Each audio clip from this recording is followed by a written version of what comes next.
primeira etapa ocorreu em 1500, na chegada dos portugueses até a chegada da família real portuguesa, que veio refugiar até então na colônia em 1808. Enquanto a colônia, o Brasil respondia ao Pacto Colonial, um sistema de leis e normas imposto por sua metrópole, no qual garantia que as atividades comerciais gerassem lucro apenas para Portugal. Assim, o Brasil era proibido de comercializar com a nação. Por isso, era necessário que a colônia tivesse indústria.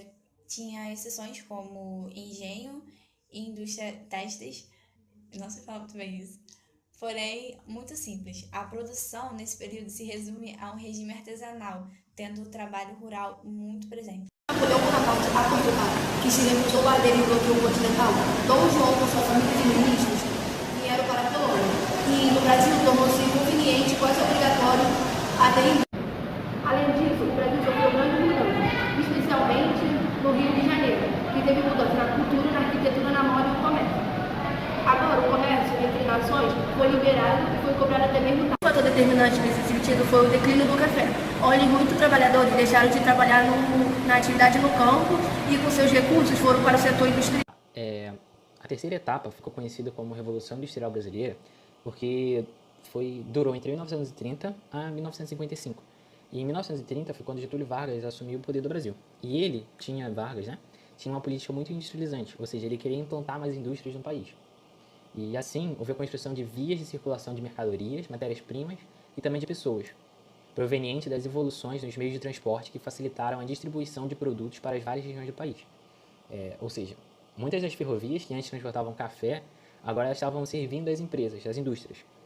Elas transportavam matérias-primas, transportavam os trabalhadores e também transportavam as mercadorias. Agora, tudo que demorava semanas ou até meses para ser transportado, demorava horas. Em questão de horas, uma coisa de um estado já parava em outro estado.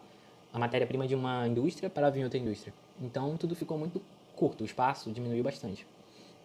E também, nessa época, foi instalada a Companhia Siderúrgica Nacional, uma empresa de extrema importância no sistema produtivo industrial, porque ela abastecia as indústrias com matéria-prima, sobretudo metais.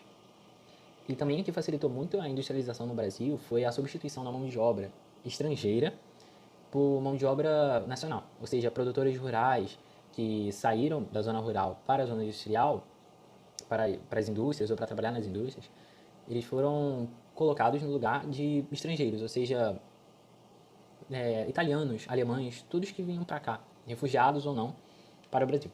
E também um fato que contribuiu bastante para a industrialização no país foi a Segunda Guerra Mundial, que embora ela tenha sido um tanto trágica para todo o mundo, por causa dos horrores, ela foi muito benéfica para o Brasil, para a indústria brasileira, porque teve uma grande redução em importação e um grande aumento nas exportações do Brasil. E também os estados, que vale ressaltar aqui também, óbvio, que mais desenvolveram foi São Paulo, Rio de Janeiro, Minas Gerais e Rio Grande do Sul, que até hoje são os estados considerados mais desenvolvidos. A quarta etapa da Revolução Industrial Brasileira teve início em 1955, que foi justamente quando acabou a terceira, óbvio, e segue até os dias de hoje. Quem promoveu essa etapa foi o ex-presidente Juscelino Kubitschek, que ele abriu a economia do país a fronteiras produtivas, permitindo a entrada de recursos em forma de empréstimos e também investimentos com a instalação de empresas multinacionais em solo brasileiro.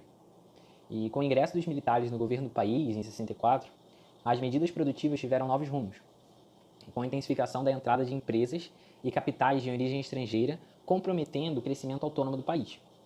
Eles não queriam muito que as empresas estrangeiras se instalassem aqui, eles queriam mais que as indústrias brasileiras se autopromovessem, o que resultou no incremento de dependência econômica, industrial e tecnológica em relação aos países de economias consolidadas. E no final do século XX, houve um razoável crescimento econômico do país, o que promoveu uma melhoria na qualidade de vida da população e também um maior acesso ao consumo. E também houve a estabilidade da moeda, além de outros fatores que foram determinantes para o progresso gradativo do país.